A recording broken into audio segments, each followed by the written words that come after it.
Hello friends, warm welcome to my channel. तो दोस्तों आज हम वीडियो में स्पेसिफिकली बात करने वाले हैं एक ऐसे एयरलाइन स्टॉक के बारे में जो दोस्तों एक समय पे 4 डिजिट पे उसका शेयर ट्रेड करता था। आपने ऑब्वियसली थंबनेल पे देख लिया होगा। हम बात करने वाले हैं जेट एयरवेज के बारे में। सो दोस्तों अगर जेट एयरवेज की हम बात करें तो इनिशियली एयरलाइन इंडस्ट्री में हमारे कंट्री में उतने ज्यादा कंपटीटर्स नहीं है जिनके स्टॉक्स लिस्टेड है। मैं कहूंगा बहुत सारे एयरलाइन तो ऑब्वियसली है, लेकिन स्टॉक्स लिस्टेड अगर आप देखो तो obviously Indigo, InterGlobe and spice jet है, उसके अलावा ऑप्शंस नहीं है। लेकिन अगर आप देखो जेट एयरवेज जब लिस्ट हुआ था एंड जेट एयरवेज जब ट्रेड करता था एक समय पे, दैट वाज द हाईएस्ट, जब से ज्यादा उसी का शेयर का प्राइस था 1400-1500 रुपए के भाव पे गया था। लेकिन उसके बाद जब ट्रिब्यूनल का केसेस आया, उसने बैंक्रप्सी फाइल किया, उसके बाद जो भी केसेस वगैरह आए उसके बाद वो ग्राउंड हो गया एंड ग्राउंड होके इतना नीचे आया शेयर का प्राइस, इवन वो पेनी स्टॉक बन गया। 10 रुपए से नीचे वो ट्रेड करने लग गया था। बहुत लोगों ने उस पर भी ट्रेड करके पैसा बनाया, मैंने खुद बनाया है, मैंने बहुत बार एंट्री किया है, एग्जिट किया है। लेकिन आज स्पेसिफिकली वीडियो दोस्तों मैं इसलिए आपको बना के बता रहा हूं क्योंकि अभी भी बहुत सारे लोग हैं जिन्होंने जो अभी सस्ते भाव पे स्टॉक में पैसे लगा के वो बैठे हुए हैं ये होप में कि कभी ये एयरलाइन स्टार्ट हो जाए एंड उसके बाद उनका एक मल्टीबैगर फिर से ये रिटर्न बना के निकाल के दे। लेकिन आपको एक थोड़ा सा आइडिया होना चाहिए बिजनेस के बारे में कि कंपनी क्या कर रही है, एयरलाइन इंडस्ट्री में चल क्या रहा है। तो कुछ थोड़े बहुत डेटा पॉइंट्स जो भी मुझे मिले हैं उसको मैंने कंसोलिडेट किया है, मैं उसको आपके साथ में शेयर करूंगा। तो उम्मीद करता हूँ ये आपका जो भी नॉलेज है वो थोड़ा सा एनहांस करेगा एंड इसके बाद आप अपना सोचा समझा डिसीजन भी ले पाओगे। सबसे पहले दोस्तों जेट एयरवेज में क्यों इतना डिमांड बना हुआ था, बिकॉज कहीं ना कहीं 2022 में ये डिसाइड किया गया था कि जेट एयरवेज अपना सर्विस फिर से लॉन्च करने वाला है। अब सर्विस लॉन्च करने का मतलब हमको कैसे पता चला, आपने ओवर द मीडिया कुछ समय पे आपने देखा होगा कि बहुत ज्यादा ये जो सोशल मीडिया है इस पे इनके आर्टिकल, न्यूज, इनके एडवर्टाइजमेंट्स, वीडियोस आपको देखने को मिल रहा है। उसके साथ ये भी इंपॉर्टेंट था कि उनके जो बोर्ड है उसमें संजीव कपूर आ गए थे। अब संजीव कपूर कौन है? इन्होंने basically spice jet and Vistara जैसे बड़ी बड़ी एयरलाइंस कंपनी में पहले उन्होंने अपना बिजनेस एनहांसमेंट किया है। तो अब ये संजीव कपूर के आने के चलते उन्होंने भी काफी सारे सर्कुलर्स, काफी सारे अनाउंसमेंट्स किए, तो लगा कि हाँ अब तो एयरलाइन स्टार्ट होगा। मैसिव हायरिंग, ये सोशल मीडिया पे हर जगह पे प्रमोट किया गया कि अब हम लोग लेने वाले हैं। आपने इनफैक्ट देखा होगा कि जेट एयरवेज का यूनिफॉर्म पहन के बहुत लोगों ने इसमें एडवर्टाइजमेंट वगैरह किया। उन्होंने कुछ टेस्ट फ्लाइट्स ट्राई किए, उसके बाद उन्होंने टिकट सेल का भी एक अनाउंसमेंट किया कि अक्टूबर में वो टिकट सेल्स करने वाले हैं एंड अक्टूबर के बाद वो नवंबर से अपना सर्विस स्टार्ट करने वाले। तो ये सारी चीजें मीडिया में हम देख रहे थे एंड उसके हिसाब से हमको लग रहा था कि डेफिनेटली ये कंपनी तो अभी अपना बिजनेस स्टार्ट करने वाली है। लेकिन दोस्तों एक तरह से तो कंपनी अपना एडवर्टाइजमेंट पे फोकस कर रही थी, लेकिन सबसे ज्यादा इंपॉर्टेंट किसी भी बिजनेस को रन करने के लिए वो होता है पैसा, which is the backbone of any business. अब वो पैसा आने के लिए ये ज्यादा जरूरी था कि जिस कारण के चलते इस एयरलाइन को बंद किया गया है, जिस कारण उसको बैंक्रप्सी कंपनी ने फाइल किया है, उसका जो सेटलमेंट है वो कोर्ट के साथ मिटे, तब जाके इसको अपना लाइसेंस वापस मिले। उसके बाद वो अपने लाइन जो भी एयरलाइन है उसको वापस लाए, उसके बाद वो अपना स्लॉट्स बुक करे, उसके बाद अपना वो सर्विस स्टार्ट करे। सबसे इंपॉर्टेंट जो फर्स्ट स्टेप आता है, जो जिसको साथ प्रॉब्लम हुआ था उसको सेटल करना था एंड उसको हम एक जो बोर्ड है जो ये सब मैनेज करती है उसको हम कहते हैं NCLAT। अब NCLAT का अगर हम फुल फॉर्म देखें, that is national company law appellate tribunal. अब ये लोग जो है वो बेसिकली आपका जो भी बैंक्रप्सी रिलेटेड या फिर आपका जो भी डिफॉल्टर केस वगैरह होता है उसको डील करते हैं। अब प्रॉब्लम कहां पे था कि जो NCLT के साथ में उनका केस था उसमें तो वो डेट तो था, उनके पास एक बहुत बड़ा डेट था एंड डेट का अमाउंट छोटा मोटा नहीं था। Debt amount was close to 8,000 crore.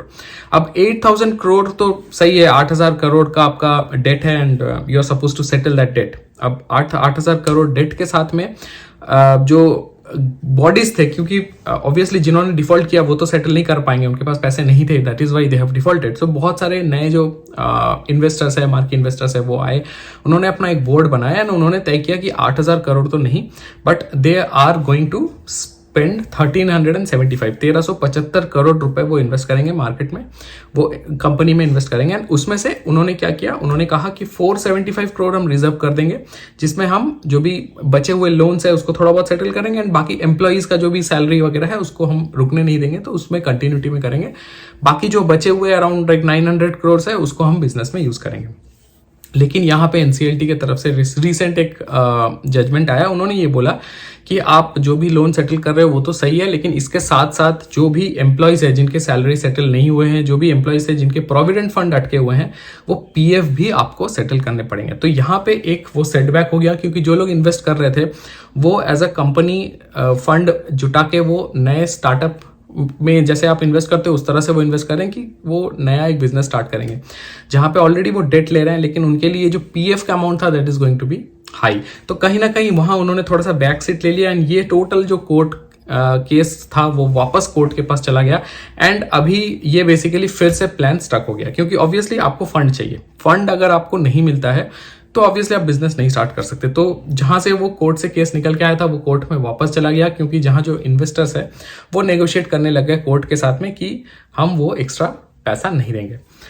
ये तो आपको एक स्टोरी पता चल गया कि इंडिया में क्या हो रहा है। अब दोस्तों एक बहुत बड़ी जो ग्रुप है जिसको हम कहते हैं जेकेसी नाम की एक जो ग्रुप है, तो वो 475 करोड़ का जो मैंने आपको बताया ये हो गया। उसके अलावा जो दूसरी ग्रुप है जो कि इंटरनेशनल फंडिंग ग्रुप है, जो कि बेसिकली यूके बेस्ड एक फंड है जिसका नाम है कैलरॉक कैपिटल। अब जो ये कैलरॉक कैपिटल है उसके जो पी फंड मैनेजर है जिसका नाम है फ्लोरियन फ्रिट्जचेक, इन्होंने जो ये पैसा लगाने वाले थे उनके अगेंस्ट में कुछ मनी लॉन्ड्रिंग के केस आ गए। तो कहीं ना कहीं उसको कंपनी को ये लगा, गवर्नमेंट को भी ये पता चला कि ये जो इलीगल पैसा है, ब्लैक मार्केट का जो पैसा है वो मनी लॉन्ड्रिंग के थ्रू कंपनी के बिजनेस अकाउंट में आ रहा है। तो कहीं ना कहीं जो गवर्निंग बॉडीज है उनको तो ये रोकना ही है।